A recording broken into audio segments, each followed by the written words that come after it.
Annyeonghaseyo, Antoyoamnida. Aujourd'hui, donc encore une fois, on se retrouve pour le gros clavier Roccat Horde IMO que je vais vous présenter et qu'on va tester ensemble. C'est parti.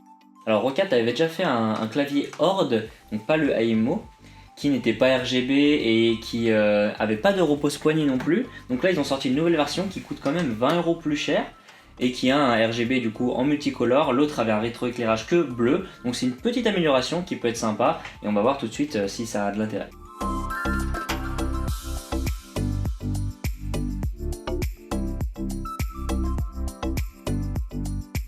En voyant le design du clavier, on comprend directement qu'on n'est pas sur du haut de gamme. Mais le Horde IMO ne manque pas d'allure pour autant. Il a quand même des lignes assez futuristes qui ne conviendront pas dans un milieu professionnel, mais pour du jeu vidéo, ça ira très bien. Le clavier est assez agréable au toucher et le plastique est légèrement granuleux, il ne prend pas beaucoup les traces de doigts et la poussière, donc c'est plutôt agréable pour les personnes qui ne prennent pas beaucoup soin de leur clavier. Concernant la taille, le clavier de chez Roccat fait 53 cm de longueur, 23,5 de largeur et 6 cm d'épaisseur. Donc ce Horde IMO est imposant, il fait quand même sa taille, mais si on enlève le repose-main, déjà ça réduit considérablement. Et finalement, pour le poids, c'est quand même 1,1 kg, heureusement supporté par des petits patins, donc une dizaine de patins à l'arrière, qui assurent une bonne stabilité sur le bureau. Vous voyez, ça bouge pas trop.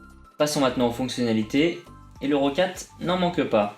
Alors, la première chose, c'est sa roulette qui va pouvoir gérer le son, la luminosité, etc.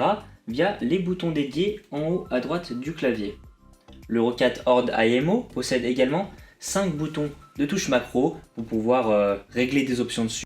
Alors comme je vous l'ai dit précédemment, le Roccat Horde IMO il est RGB, donc ça va être le gros point négatif de ce clavier. C'est-à-dire que si vous voulez un rétroéclairage puissant, etc. et qu'on peut voir un peu même dans la journée, ça ne va pas être possible avec celui-là. Encore un autre point négatif sur le RGB, comme ce n'est pas un clavier mécanique mais bien un membrane, vous ne pouvez pas contrôler le RGB sur toutes les touches, mais ça va être réparti en 6 zones que vous pourrez manager directement avec le software de Roccat. On va passer maintenant au plus important, c'est la frappe sur clavier. Alors on est sur un clavier qui est donné comme semi-mécanique, mais ça reste un membrane. On va tout de suite voir ce que ça donne. Pour que vous entendiez le bruit du clavier, je vais taper sur les touches pendant une dizaine de secondes.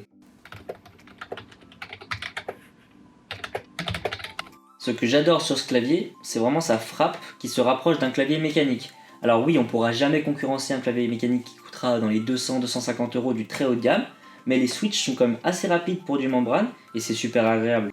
J'utilise quotidiennement des claviers à membrane de bureautique, des HP de base vraiment, et on sent vraiment qu'il faut forcer pour appuyer sur une touche. Donc là on est vraiment sur quelque chose de gamer et Roccat a fait un très bon travail.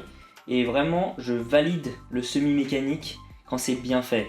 On se rapproche d'un clavier mécanique et c'est ce qu'il faut. Pour ceux qui veulent des détails un peu plus techniques, je vous mets quelques specs dans la description. Donc pour mon avis global sur le Roccat Horde IMO, c'est un clavier que j'ai acheté chez LDLC à 65 € et qui à la base coûte 100 € il me semble. Donc globalement je pense pas qu'il vaille les 100 €. Partez sur autre chose, il y a des claviers mécaniques HyperX Fury FPS qui sont bien mieux, des choses comme ça. Mais en promo 60-70 €, je pense que ça vaut le coup pour un membrane un peu semi-mécanique, c'est pas trop mal. Bon, le RGB, moi, c'est pas mon style, je préfère des trucs assez sobres, etc. Donc ça me va parfaitement, j'ai pas de problème avec. J'aime bien les boutons de mute, des petites fonctionnalités, tout ça. Ça me gêne pas et c'est vraiment bien pratique. Donc voilà, moi je le recommande, mais à un prix qui dépasse pas 70 €. Et j'espère que vous pourrez le trouver à ce prix-là. Bisous!